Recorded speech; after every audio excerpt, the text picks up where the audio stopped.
जो ड्रग का व्यापार करते हैं, इसकी तस्करी करते हैं, इसको नीचे तक पहुंचाते हैं, वो चाहे छोटा हो या बड़ा, इसको छोड़ना नहीं चाहिए। उसको कानून के शिकंजे के अंदर डालना है।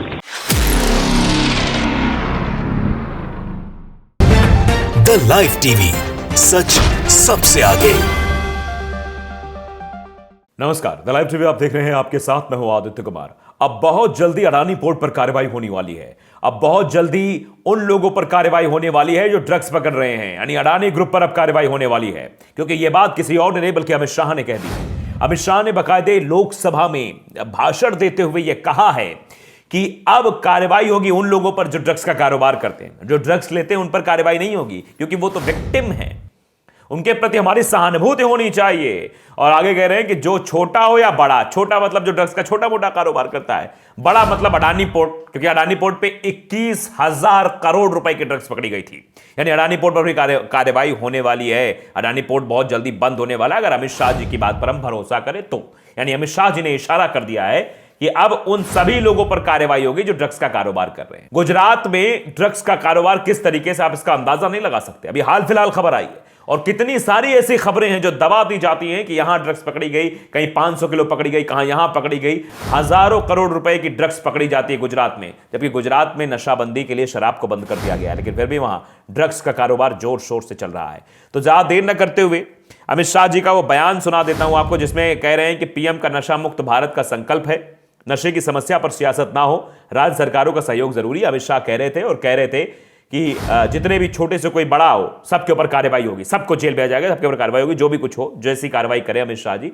तो अभी हम मान के चलते हैं कि अडानी पोर्ट पर भी कार्रवाई होगी। तो आप सुन लीजिए भाषण अमित शाह जी। मैं इस सरकार की नीति को बहुत स्पष्ट करना चाहता हूं। जो ड्रग का सेवन करते हैं वो विक्टिम है, उनके प्रति सहानुभूति का रवैया होना चाहिए और पुनर्वसन की तैयारी और पुनर्वसन की कानूनी प्रावधान होनी। परंतु जो ड्रग का व्यापार करते हैं, इसकी तस्करी करते हैं, इसको नीचे तक पहुंचाते हैं, वो चाहे छोटा हो या बड़ा, इसको छोड़ना नहीं चाहिए। उसको कानून के शिकंजे के अंदर डालना है। ये भेद अगर हम नहीं करते हैं तो कभी कभार हम विक्टिम के साथ ही दुर्व्यवहार करें। तो सुन लिया अमित शाह जी के भाषण से, तो यही लगता है कि अब बहुत जल्दी जो नशे कारोबार, जो ड्रग्स का कारोबार करते हैं, जो शराब का कारोबार करते हैं, इन सब पर कार्रवाई होगी। देखिए अभी हाल फिलहाल की खबर देख लीजिए। 21 दिसंबर 2022 11:35 की खबर है। क्या खबर है देखिए। गुजरात एम्बुलेंस के अंदर से शराब की खेप पकड़ी गई, मामले में दर्ज हुई एफआईआर। सरकार किसकी है? कौन मुख्यमंत्री है गुजरात में? किसका मुख्यमंत्री है गुजरात में? किसकी सरकार है गुजरात में? गुजरात में एम्बुलेंस के अंदर शराब की खेप पकड़ी गई है, इसका जिम्मेदार कौन है? सरकार को जिम्मेदार न ठहराएं।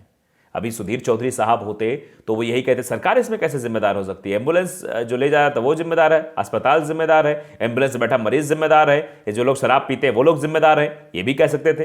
मोरबी हादसे पर तो यही बोला था ना सुधीर चौधरी साहब ने। क्या कहा था कि मोरबी हादसे में जो लोग दिवंगत हो गए हैं वही जिम्मेदार है। पुल पर चढ़ के पुल क्यों हिला रहे थे? और आम आदमी पार्टी जब एमसीडी में जीत गई तो क्या भाई साहब क्या कर रहे थे? कह रहे थे कि जो लोगों ने आम आदमी पार्टी को वोट दिया वो अनपढ़ है। इनडायरेक्टली कह रहे, डायरेक्टली नहीं कह रहे थे कि अनपढ़ है। मतलब बीजेपी को वोट देने वाले बहुत अच्छे लोग हैं, पढ़े लिखे हैं, समझदार हैं, और जिन्होंने आम आदमी पार्टी को वोट दिया वो अनपढ़ और गंवार हैं। ये बात उन्होंने इनडायरेक्टली वे में कही थी। डायरेक्टली कहते तो फिर मामला हो जाता भाई, फिर लोग जो है पहुंच जाते लेकर नोटिस वोटिस, इसलिए इनडायरेक्टली वे में उन्होंने कह दिया। लेकिन फिलहाल आप समझिए कि इतनी बड़ी खेप जो है पकड़ी गई है। ये एम्बुलेंस के अंदर शराब पकड़ी गई। देखिए ये बाकायदे गाड़ी भी है एम्बुलेंस की, ये बोलेरो वाली शायद गाड़ी है महिंद्रा कंपनी वालों की, और लिखा भी है नंबर GJ20X40436, ये गाड़ी का नंबर है। बाकायदे गाड़ी पकड़ी गई है।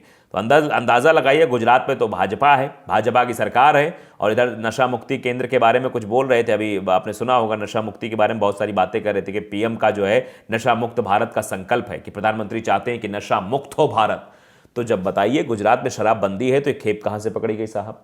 फिर अगर गुजरात को वाकई में आप ड्रग्स मुक्त बनाना चाहते हैं तो इतनी बड़ी खेप अडानी पोर्ट पे कैसे पकड़ी गई भाई? देखिए 21,000 करोड़ रुपए की ड्रग्स, 3,000 किलोग्राम हेरोइन जब्त है।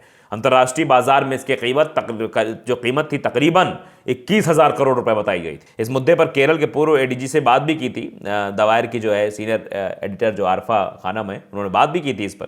इस पूरे मुद्दे को उन्होंने बाकायदे उठाया भी था। तो आप अंदाजा लगाइए कि इतनी बड़ी मात्रा में ड्रग्स पकड़े जाना बिना किसी के साठगांठ के ऐसा हो सकता है क्या? इतनी मात्रा में तो कोई नहीं लाएगा भाई। 3000 किलोग्राम, आप समझते हो छोटी मोटी बात नहीं है। और रकम कितनी है? 21,000 करोड़। माने शून्य लगाओगे आप तो परेशान हो जाओगे। अगर जनता के पास इतना पैसा पहुंच जाए, किसी एक जिला उससे पूरा विकसित हो, जिला क्या 2-3 जिले विकसित हो जाएंगे, बाकायदे विकास हो जाएंगे, सब कुछ, एक भी कमी किसी को नहीं होगी। इतना रुपया होता है 21,000 करोड़ रुपए। तो आप बताइए जरा, इस तरीके से ये यहाँ अमित शाह जी भाषण दे रहे हैं और गुजरात में इनके नाक के नीचे सब कुछ हो रहा है। यानी बीजेपी तो भैया गुजरात, अमित शाह भी गुजरात के ही रहने वाले हैं। जब जाते हैं तो कहते हैं ना मैं गुजराती हूं। मोदी जी भी जब जाते हैं तो वो भी अपने आप को गुजराती बताते हैं। तो बताइए गुजरात में इतनी बड़ी खेप पकड़ी गई और लोग कह भी रहे हैं, इस पर रिएक्ट भी कर रहे हैं। देखिए स्नेह प्रिया झा है, वो लिखती हैं गुजरात में तो भाजपा है तो सीधी बात है एम्बुलेंस में शराब ही होगा, तभी तो मोई जी ने रास्ता भी दे दिया। जहां पोर्ट पर ड्रग्स उतरता है तो और हो क्या सकता है। जहां पोर्ट पर 3000 किलोग्राम का ड्रग्स उतर जाए वहां एम्बुलेंस में शराब नहीं पकड़ी जाएगी तो क्या होगा। यानी धड़ल्ले से गुजरात में शराब का कारोबार चल रहा है, धड़ल्ले से गुजरात में ड्रग्स का कारोबार चल रहा है। लेकिन कोई कानाफूसी कर सकता है क्या? कोई कुछ कह सकता है क्या? क्योंकि ये मोदी जी का गुजरात है। ये गुजरात मॉडल है जिसके नाम पर, जिसके बल पर नरेंद्र मोदी साहब प्रधानमंत्री बने हैं। 2014 में जब चुनाव हो रहे थे तो गुजराती खूब व्याख्यान हो रहा था, उसमें वही व्याख्यान की तस्वीरें सीधे सीधे अब सामने आ रही हैं। जन अधिकार आर्मी नाम के ट्विटर यूजर वो तो बहुत कुछ लिख रहे हैं। अब कहां हो मीडिया के गुलामों, भाजपा के चाटुकारों। ये लिखा जा रहा है उन मीडिया वालों को जो भाजपा की जो है बड़ाई करते हैं बहुत। अब चिल्ला चिल्ला कर बोलो कि भाजपा सरकार में जंगलराज कायम हो गया है, मौत का सौदा चल रहा है। कहां हो अंजना, चित्रा, श्वेता, अमीश, सुशांत, रजत शर्मा, अर्नब जैसे भाजपा के प्रवक्ताओं? अब मोतियाबिंद हो गया है क्या? ये लोग कह रहे हैं कि अब मोतियाबिंद हो गया है क्या? आप लोगों को दिखाई नहीं दे रहा है, सुनाई नहीं दे रहा है, समझ नहीं आ रहा है कि किस तरीके से यहां पर ड्रग्स के कारोबार हो रहा है, किस तरीके से यहां शराब का कारोबार हो रहा है, जबकि शराब बंदी है गुजरात में। आप समझिए। और आगे लिखा है राष्ट्र धर्म का पालन करो, कहां है मीडिया वालों। ये जन अधिकार आर्मी नाम के यूजर ने लिखा है। सचिन सागर ने वो लिखते हैं कि एम्बुलेंस पर लिखा है patient transport, a bagpiper is a patient of Gujarat health system. यानी गुजरात के हेल्थ सिस्टम में ये जो बैकपाइपर की बोतल है, जो वो दारू वारू शराब कोई नाम होगा, वो पेशेंट है और ये इसका इलाज करने के लिए लेकर आए हैं। खामखा गुजरात सरकार को बदनाम किया जा रहा है। ये तो गुजरात सरकार की एक नई उपलब्धि है कि ये बैकपाइपर का भी इलाज करते हैं। यानी उस ब्रांड का भी इलाज करते हैं जो शराब की बोतल है, उसका भी इलाज किया जाता है, वो भी एम्बुलेंस के माध्यम से। डॉक्टर रवि सक्सेना है, पढ़े लिखे लग रहे हैं, तस्वीर भी इनकी अच्छी खासी दिखाई दे रही है और डॉक्टर लिखा भी है, तो डॉक्टर होंगे जरूर। यही लिखा है कि यही है मोदी जी का गुजरात मॉडल। लिख रहे हैं यही मोदी जी का गुजरात मॉडल है जिस मॉडल की तस्वीर दिखाई गई। HL चंडोक ने लिखा है कि नीतीश कुमार और तेजस्वी यादव इस्तीफा दो, बिहार सरकार गुजरात में एम्बुलेंस में शराब पाए जाने पर बर्खास्त कर दी जानी चाहिए। यह कटाक्ष किया गया है कि सवाल खड़े किए जाएंगे किस पर? बिहार में। बिहार में भी शराब बंदी है, गुजरात में भी शराब बंदी है, लेकिन फिर भी गुजरात में एम्बुलेंस में ये काम हो रहा है। आप समझिए कितना गलत काम हो रहा है, कितनी ये बुरी बात है कि इस तरीके से। लेकिन अमित शाह जी क्या कह रहे हैं? अमित शाह जी तो बाकायदे कह रहे हैं कि नहीं, मोदी जी का ये अभियान है, प्रधानमंत्री जी का ये अभियान है कि नशा मुक्त भारत बनाना है। ये बाकायदे उन्होंने कहा है और बाकायदे उन्होंने इस पर बात भी की है नशा मुक्ति को लेकर, और ये कहा है कि जो ड्रग्स का सेवन करते हैं वो विक्टिम हैं। आप अंदाजा लगाइए कि किस तरीके की बड़ी बड़ी बातें हमने आपको इसलिए सुना भी दिया था। नशा पीढ़ियों को बर्बाद कर रहा है, आतंकवाद को मिलता है इससे खाद पानी। नशा मुक्ति अभियान पे बड़ा बड़ा बोले कि भारत के लिए हम कोई कोर कसर नहीं छोड़ेंगे, केंद्र और राज्यों को मिलकर लड़ाई लड़नी होगी।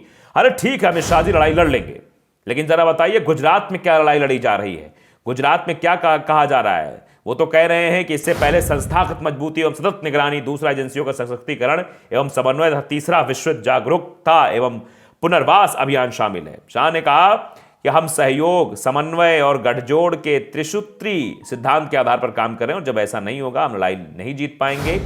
उन्होंने कहा कि नरेंद्र मोदी सरकार ने नशा मुक्त भारत का लक्ष्य रखा और इसे हासिल करने के लिए कोई कोर कसर नहीं छोड़ी जानी चाहिए। केंद्र और राज्यों को हर लड़ाई मिलकर लड़नी चाहिए।